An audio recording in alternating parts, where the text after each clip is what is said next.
இன்று இரவு தியானத்திற்காக தேவன் நமக்கு தந்த வேத வசனம் மத்தேயு 26வது அதிகாரம் 41வது வசனம்.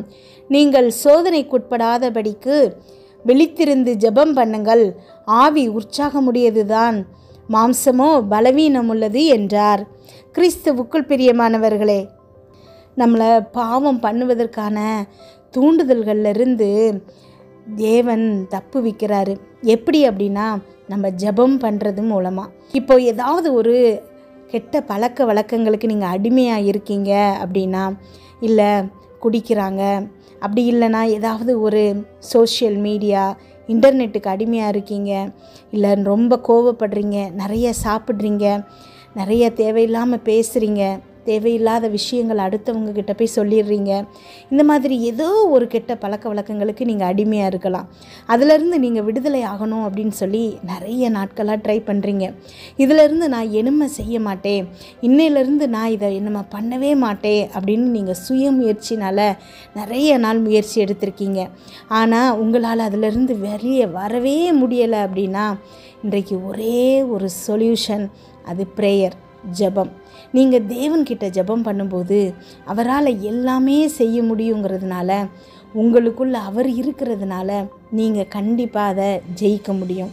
அப்போது ஜெபமே ஜெயங்கிறதுனால என்ன பிரச்சனைனாலும், என்ன விதமான சூழ்நிலையிலேருந்து நீங்கள் வெளியில் வரணுன்னாலும் நீங்கள் ஜெபம் பண்ணுறது மூலமாக ரொம்ப ஈஸியாக வெளியில் வந்துடலாம்.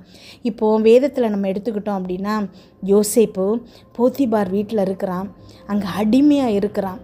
அவனுக்கு கேட்குறதுக்கு யாருமே இல்லை, என்ன வேணாலும் செய்யலாம். ஆனாலும் போத்திபாருடைய மனைவி தொடர்ந்து அவனை தொந்தரவு பண்ணும்போது, தேவனுக்கு எதிராக நான் பாவம் செய்வது எப்படி அப்படின்னு சொல்லி பாவம் செய்யாமல் இருக்கிறான். அவ்வளவு பெரிய இச்சையிலிருந்து அவனை ஈஸியாக வெளியில் எப்படி கொண்டு வந்தாங்க அப்படின்னா, தேவன் அவனோடு இருந்தார் அப்படின்னு நம்ம வேதத்தில் பார்க்குறோம்.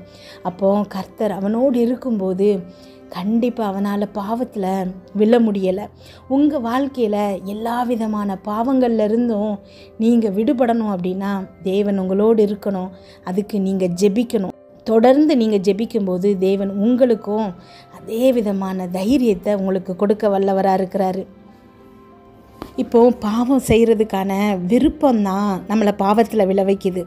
ஆனால் அந்த விருப்பமே நமக்கு இல்லைன்னு வச்சுக்கோங்களேன், நம்ம அந்த பாவத்துக்கு போக மாட்டோம். இப்போது நரி திராட்சை பழத்தை சாப்பிடணுன்னு எட்டி எட்டி பார்க்குது, அது முடியலைன்னொன்னே இந்த பழம் புளிக்கும் அப்படின்னு சொல்லிட்டு போயிடுது. நீங்கள் ரொம்ப விரும்புகிறதுனால சில காரியங்களை உங்கள் வாழ்க்கையிலிருந்து எடுக்க முடியாமல் இருக்கலாம். ஆனால் இன்றைக்கு தேவன் உங்களுடைய விருப்பங்களை மாற்றுறாரு. அவர் ராஜாக்களின் இருதயத்தை வாய்க்காலை திருப்புவது போல் திருப்ப வல்லவராம். அவ்வளோ ஈஸி அவருக்கு. அப்போது உங்கள் இருதயத்தில் இருக்கக்கூடிய விருப்பத்தையும் அவர் மாற்ற வல்லவராக இருக்கிறாரு. கெட்ட விஷயங்களுக்கு நேராக, கெட்ட பழக்க வழக்கங்களுக்கு நேராக போகக்கூடிய உங்கள் இருதயத்தை அதை விரும்ப வைக்கலை அப்படின்னா, அது நல்லாவே இல்லை, அது நமக்கு பிடிக்கலை அப்படின்னு சொல்லி நீங்கள் மனசில் விரும்பிட்டீங்க அப்படின்னா உங்களால் அதை செய்ய முடியாது. ஏன்னா அந்த விருப்பம், ஆசை தான் நம்மளை பாவத்தை செய்ய வைக்குது. அந்த ஆசையே மாறும்போது, அந்த விருப்பமே இல்லாத போது நம்ம பாவம் செய்ய மாட்டோம். நிறைய நேரங்களில் வீட்டில் பிரதர்கிட்ட ஜெபிக்க சொல்லி கேட்பாங்க. தாய்மார்கள், என்னுடைய பிள்ளை குடி பழக்கத்துக்கு அடிமையாக இருக்குது, என்னுடைய கணவர் குடி பழக்கத்துக்கு அடிமையாக இருக்கிறாங்க, எப்படியாவது மீட்டெடுக்கணும்னு சொல்லி ஜெபிக்க சொல்லுவாங்க. அப்போல்லாம் அவங்க சொல்கிறது என்ன அப்படின்னா, நீங்கள் தண்ணியில் சிலுவையை போட்டு இது ஏசப்பாவுடைய ரத்தம்னு சொல்லி அவங்கக்கிட்ட குடிக்க கொடுங்க. தேவன் அந்த குடிக்கிற பானத்தை கசப்பாக்கிடுவார், அது மேலே இருக்கக்கூடிய விருப்பத்தையே அவங்களுக்கு எடுத்துருவார். இது நல்லாவே இல்லை அப்படிங்கிறப்ப அவங்க குடிக்கிறத விட்டு வெளியில் வந்துடுவாங்க. குடித்ததுக்கப்புறம் உள்ள விளைவுகள் எல்லாம் அவங்களுக்கு தெரியும் அப்படின்னு சொல்லிட்டு சொல்லுவாங்க. அதே மாதிரி தான் இன்றைக்கு இதை கேட்டுட்ருக்கிற உங்கள் ஒவ்வொருத்தருக்கும் தேவன் சொல்லுகிற வார்த்தை அதுதான். உங்களால் எந்த விதமான கெட்ட பழக்க வழக்கங்கள்லேருந்தும் விடுபட முடியலை அப்படின்னா நீங்கள் தொடர்ந்து ஜெபியுங்கள். தேவன் உங்களுக்கு உதவி செய்வார், உங்கள் இருதயத்தின் விருப்பத்தை மாற்றுவார். ஏன்னா நீங்கள் ஒவ்வொருத்தரும் நீதிமானாக இருக்கீங்க. நீதிமான்களின் விருப்பத்தை அவர் செய்ய வல்லவராக இருக்கிறாரு. ஜெபிப்போமா. எங்கள் அன்பின் பரலோக தகப்பனே, இந்த முழுவதும் என்னையும் என் குடும்பத்தில் இருக்கிற ஒவ்வொருவரையும் பாதுகாத்தீங்கப்பா. உண்மை நன்றியோடு துதிக்கிறோம், ஸ்தோத்திரிக்கிறோம். இந்த இரவு வேளையில் எங்களுக்காக நீங்கள் தந்த வசனத்திற்கு நன்றி ஏசப்பா. எங்களோடு பேசியிருக்கீங்க, ஒவ்வொரு வார்த்தைக்காகவும் நன்றிப்பா. அமேன், ஸ்தோத்திர ஏசப்பா. என்னோடு ஜெபித்து கொண்டிருக்கும் இந்த பிள்ளைகள் போகும்போதும் வரும்போது ஆசீர்வதிங்க. அவங்க இருதயத்தின் வாஞ்சிகள் எல்லாத்தையும் நிறைவேற்றுங்கப்பா. என்னென்ன காரியங்களுக்காக இப்பொழுது ஜெபிக்கிறாங்களோ அதிலெல்லாம் அவர்களுக்கு ஒரு வெற்றியை கொடுங்கப்பா. அமேன். கமெண்டில் ஜெபிக்க சொல்லியிருக்கிற ஒவ்வொரு பிள்ளைகளுக்காக ஜெபிக்கிறோம்ப்பா. 10th ரிசல்ட்டுக்காக அப்பா, 12th எடுத்த மார்க்குக்காக, நல்ல படிப்புக்காக, பிள்ளைகளின் வேலைக்காக, உடம்பு சரியில்லாமல் இருக்குங்கிறதுக்காக, வீட்டிற்காக, திருமணத்திற்காக, குழந்தை பாக்கியத்திற்காக, உடல் நலம் சரியில்லை என்பதற்காக அப்பா, எத்தனையோ காரணங்களுக்காக ஜெபிக்க சொல்லியிருக்கிறாங்கப்பா. அத்தனை ரிக்வஸ்ட்டும் நன்றி சொல்லுகிற மெசேஜாக நீங்கள் மாற்றுறீங்கப்பா. அதுக்காக உமக்கு நன்றி. இன்றைய வசனத்தில் எங்களோடு பேசியிருக்கீங்க ஏசப்பா.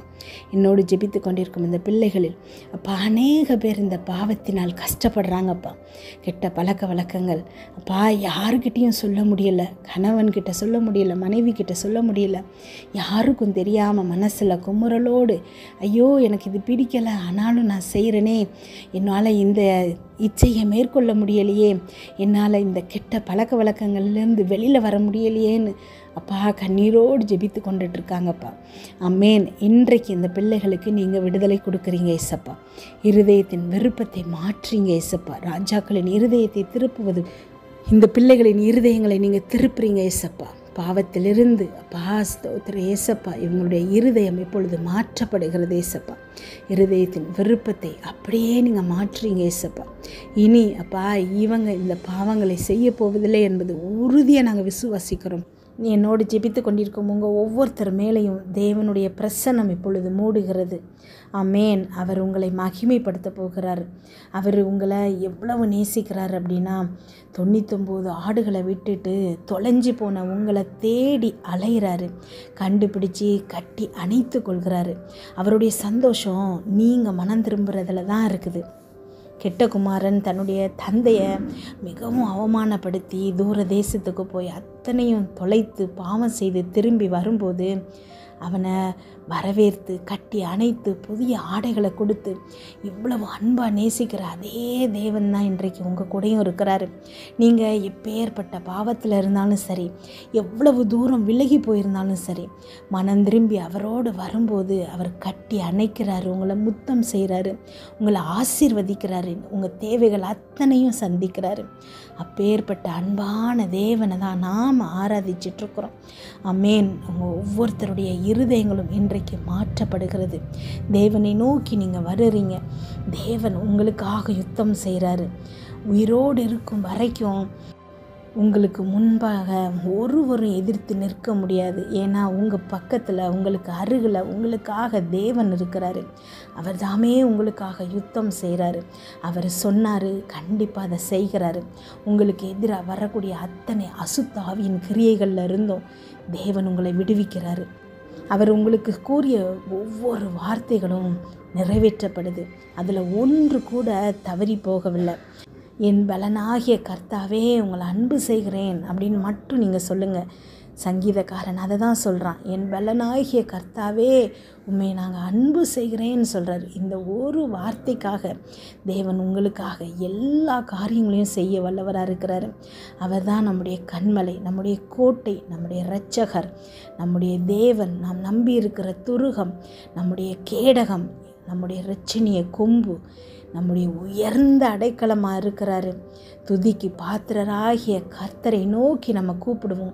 அதனால் எல்லா சத்துருக்களுக்கும், எல்லா பிசாசின் கிரியைகளுக்கும், எல்லா பிரச்சனைகளுக்கும், எல்லா துன்பங்களுக்கும் நீங்களாக்கி நம்மளை ரட்சிக்க அவர் வல்லவராக இருக்கிறாரு. அவரை நோக்கி கூப்பிட்ட அத்தனை பேரையும் அவர் விடுவித்தார். எல்லா காரியங்கள்லையும் அவங்களுக்கு வெற்றி செலுத்துகிறாரு. அப்பா, இன்று இரவு இந்த பிள்ளைகள் தூங்கும்போது சுகமான உறக்கத்தை கொடுங்கப்பா. நல்ல சொப்பனங்களை கொடுங்க, தரிசனங்களை கொடுங்கப்பா. அப்பா, நாளை காலை எழுந்திருக்கும் போது உங்களுடைய கிருபையால் இந்த பிள்ளைகளை நிரப்புங்க ஏசப்பா. வீட்டை சுற்றும் இரத்தத்தை தெளிக்கிறோம். அதிலிருந்து புறப்படுகிற வல்லமை எல்லா தீங்கு, பொல்லாப்பு, பொறாமை, எரிச்சல், கெட்ட ஆவிகள், பில்லி, சூனிய, மந்திர, சேவனை, பாவம், சாபம், நோய், விபத்து எல்லாவற்றிலிருந்து இந்த பிள்ளைகளை விலக்கி பாதுகாப்பதாக. என்னோடு ஜெபித்து கொண்டிருக்கும் இந்த பிள்ளைகளின் இருதயங்களை உடைய கிருபையினாலும் சமாதானத்தினால் நிரப்புங்கப்பா. இயேசு கிறிஸ்துவின் மூலம் ஜெபம் கேளும் நல்ல பிதாவே, ஆமேன்.